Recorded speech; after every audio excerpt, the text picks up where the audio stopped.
Hello and welcome to another video from Midas Touch Toys, Games and Collectibles. And today, well, we're looking at something that is now very old, is very collectible and has become incredibly hard to find, especially in this near mint condition, complete with the free gift. We are looking at the 1975 release by IPC Magazines from their brand new comic production of Battle Picture Weekly, and this was the amazing or fantastic first issue, and it came with a free gift of these battle combat stickers, all based on World War II. Now, Battle Picture Weekly was quite a long running comic. Actually, it was known as different names. It was Battle and Valiant and Battle Action Force, and Battle with Storm Force. So it was basically it was a weekly war comic. It was published by IPC Magazines, and it ran from the 8th of January 75, which is what this copy is, through to the 23rd of January 1988, when it merged with the new incarnation of the Eagle comic after a run of 644 issues. And most of the stories were set basically in World War II, with some based on other conflicts. And there was some factual features also, which was focused on warfare. So 8th of March 75 to 23rd of January 1988, 644 issues. So a very, very popular comic during its time. But as with everything, most of these comics started to fade out in the 80s and the 90s due to the way technology advanced, and comics were no longer as popular as they previously had been. Okay, but this is the first fantastic issue. And this is the front of the comic, and this is the free gift. I'm just going to move the free gift out of the way so we can have a look at the comic, and then we come back to the badges in a moment. So here we are. This is the front page, and it's got number 1 in the top left-hand corner. Great free gift inside. Battle Picture Weekly, 8th of March 1975, every Thursday, 6p. Free combat stickers of World War II. And the bottom right left-hand corner, it's got the copyright IPC Magazine, limited 1975. And on the bottom right-hand corner, it gives you the prices. So Australia was 20 cents, New Zealand was 20 cents, South Africa 20 cents, Malaysia 30 cents, and Malta was 7 cents. Okay, that's the front of the comic. I'm just going to whiz it over to the back. And on the back here, it says, "This amazing war, German secret weapons." And it shows you some of the most fascinating and unusual inventions of the Second World War were produced by the Nazis. Among them was the Krumlov, a gun that actually fired round corners. Based on the Russian front, the curved barrel with its periscope sight enabled the dwindling German troops to fire from positions of complete safety. Interesting, very interesting.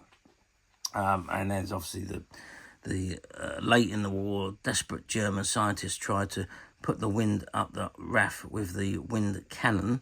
This amazing contraption was designed to send deadly blasts of highly compressed air at enemy planes. Happily, it was a failure.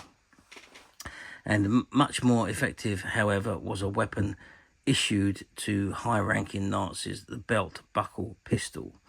It looked like an ordinary belt buckle, but underneath were concealed 4 barrels which could be fired singly or in combination. A quick and deadly weapon. Interesting, very interesting. Anyway, that's the front and back covers. What we're going to do now is we're going to open the comic and we're going to have a look at the contents. Okay, so I have opened the first page, and those of you that are middle-aged nowadays, you probably remember a lot of these comic strips, and this is where they made their debut. And D-Day Dawson was a very, very popular comic strip back in the day, and this is where he first appeared. So, left-hand side's got Battle Picture Weekly, Blast into Action, win the super prize, fantastic free gifts in the next 2 issues as well. And it says, "Welcome to Battle Picture Weekly, lads. packed with exciting all-action picture stories on land, at sea, in the air. This is the war paper for you, so place regular orders for Battle Picture Weekly at your newsagents today. I suppose back in the 1970s, war was still quite fascinating for the boys. War hadn't been over that long. It had only been finished 20 years prior, or 30 years prior, I should say. So it was still quite fascinating for the young people to know about. So it was, the war comics were very popular, and IPC produced Battle Picture Weekly in order to compete with Warlord. Anyway, this was the first story. It's D-Day Dawson, and it is a comic strip, obviously a black and white comic strip story. Runs for 3 pages, and it says Dawson makes himself a target for a sniper next week. So the stories were about 2 or 3 pages, and they moved on to the they were continuing each issue. So Loft is One Man Luftwaffe. Again, that is a 3-page strip, and then we've got the Head First Hero, which is just the amazing true life story of the boy who lied to join the Foreign Legion. And then we've got the Flight of the Golden Hinde, which was that was a very, very old war stories about on the sea, in actual fact. And then Brew-Up At El Alamein, if I pronounced that right. And then again, another one of them very popular stories, Day of the Eagle. And that first 2 pages of that is in full colour. And there's the 3rd page. Right. Now we come to the middle page, and it's this week's free gift. 18 exciting full-size combat stickers of World War II. And there's a picture of them, and we've got them here. So let's pop that just there. So let's actually see. So number 1 is Airborne, as you can see that there. Number 2, British Airborne Divisions, which is the horsey, that one there. Number 3, which is this one, is the Bomb Disposal Personnel. Number 4 is the Army Glider. Number 5 is the First Ranger, which is, obviously that one that says First Ranger there. I'm just actually, perhaps if I move it over to this side, it might be a little bit easier. There we go. So First Ranger. So number 6 is the Parachute Wings. Number 6 is this one here. Number 7 is the Combat Infantry Badge, which is this one here. Number 8 is the Combined Operations HQ, which is that one there. Number 9 is the Allied Forces Headquarters, which is that one there. Number 10, Merrill's Marauders, which is this one here. It says Merrill's Marauders on it anyway. Number 11, Long Range Desert Group, which is the one with the scorpion on it. Number 12 is the 51st Highland Division. And number 12 is this one here. It's got HD for Highland Division. Number 13 is 1st Allied Airborne Army, which is this one at the bottom there. Again, it says Allied Airborne. Number 14 is the Tank Busters, which is that one there.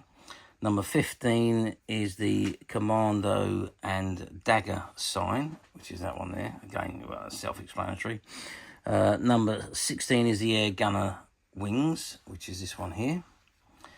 Number 17 is the RAF Pilots Wings, which is this one here. And number 18 is the Special Service Brigade, which is that one there. So that is your free gift of all the stickers. And as these stickers are still in pristine condition on the sheet that they originally came on. Okay, back to the comic. Let's move on now to the next story. Next story is the Bootneck Boy, the exciting adventures of a lad who wants to be a Marine. There we go. The Rat Pack, Britain's toughest criminals formed into top commandos. Again, they're all about 3 pages long, I think. All the Rat Pack is, that's 5 pages. 6 pages of the Rat Pack, so that's quite a long story. It says great action from the Rat Pack in the next free gift issue. There we are. The Terror Behind the Bamboo Curtain.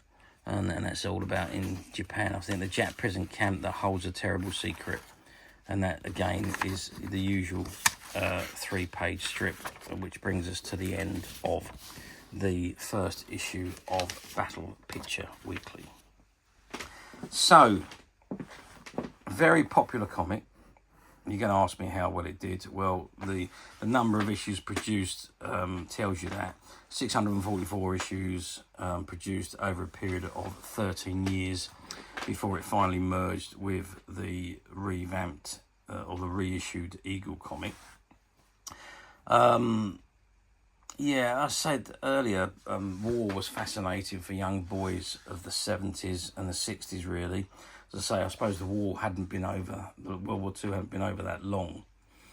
So it was quite a fascinating concept for young boys, I think. And the comics were great adventure stories of what went on. Probably nowadays you think about it, and war shouldn't be glamorized like it is in these comics, but it was back then, and that's just the way the world was back then. So it was very popular at the time. It was released by IPC Magazine to compete with the very, very popular war comic called Warlord, and that ran for many, many years also, many, many issues of Warlord. But this was the what they produced to compete with it. Done a good run for 13 years before merging with the Eagle, as I said, which was in 1988, and really by that time, I suppose war comics had served their purpose and was really coming to an end of popularity, and so was comics, to be perfectly honest with you.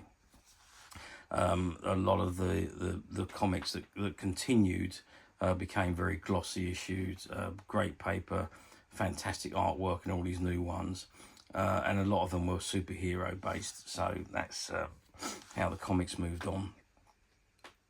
So a lot of these characters that were in these 70s, 60s, 70s and 80s comics have kind of faded away. Some of these carried on in the Eagle until the Eagle finished, but yeah, a good run of a comic for a period of 13 years. So let's move forward now to 2025, and moving forward 50 years. Do these comics appear very often on the platforms? And the answer to that is, in this condition, no, they don't appear very often. You can occasionally find one of the comics on their own, obviously used, not in the condition that this one is in, but they do pop up from time to time. Fairly highly priced because it's the first issue, but I think I went back 4 years and I couldn't find a single one that had these stickers in them. So very, very rare to be complete like this, with the stickers or free gifts still intact and in mint condition. This particular comic we're looking at today was a shop find. It was from I say shop find, it was from a closed down comic and toy and bookshop, and they've been going for many, many years, and a lot of the older comics that they used to sell on a weekly basis, they finished selling. They bagged them up, put them into bags, and they were in the back on the back shelves, which very few people actually went to, unless it was anyone that was looking for vintage comics. So otherwise their most popular run was the modern Marvel, really, and DC comics. So this particular one was never sold from new. It had been in a comic shop since the 1970s, and never sold. There was quite a few of these, not necessarily just issue 1. I think there was issue 2, 3, 4 and 5, which we managed to find at the same when we bought out all of their stock. So I think we've got the first 5 issues that are becoming available. May not all be up on the website at the moment, but they certainly will be coming up soon. But this particular one, in this particular condition, is absolutely mint. It's as you would have expected to find a comic had you gone into the shop on the 8th of March 1975 and bought your first issue. this is exactly how you would have received it. So it's that good a condition comic. You'll be very, very hard pushed to find one in as good condition as this. So the answer to that question is no, it doesn't appear very often on the platforms. If it comes up at all on the platforms, it's just a bare comic, and they are usually used. There's faults with them, wear, tear, and what have you. After 50 years, there's going to be some condition issues. And also, always remember, if you're buying on the platform, be very, very careful, because a lot of them do use stock photographs and stock descriptions. So if you are looking at one of those that use those, just be a bit careful. And if you can see the use button, which is usually on the top right hand corner, if you can see that, click on that, because that will show you exactly what you are about to order, which might be something completely different to what you think you're about to order. So just do be a bit careful. However, you don't need to go through all that rigmarole. You can come straight to us at Midas Touch Toys, Games and Collectibles. Now, we do not believe in stock photographs. What you see on the website and what you see in front of you is exactly the item you will receive should you wish to order it. And if we have different conditions, then we have different product numbers for each particular item. So we certainly don't use stock photographs. So anyway, this particular item, as of today, is now available to purchase on the Midas Touch website, which you can get to very simply by clicking the link below. It will take you straight to the website, where you'll be able to find this and many, many other vintage comics and many other vintage toys, games and collectibles come to that. There's over 10,000 products currently available on the website for you to view and purchase at your leisure. And don't forget to hit the subscribe button, because we're uploading videos for every new item that goes into the website. There will be something for everybody, and I am absolutely positive that this is something that you're not going to want to miss, because we literally have thousands and thousands of new items which we're shooting videos for and uploading on a daily basis.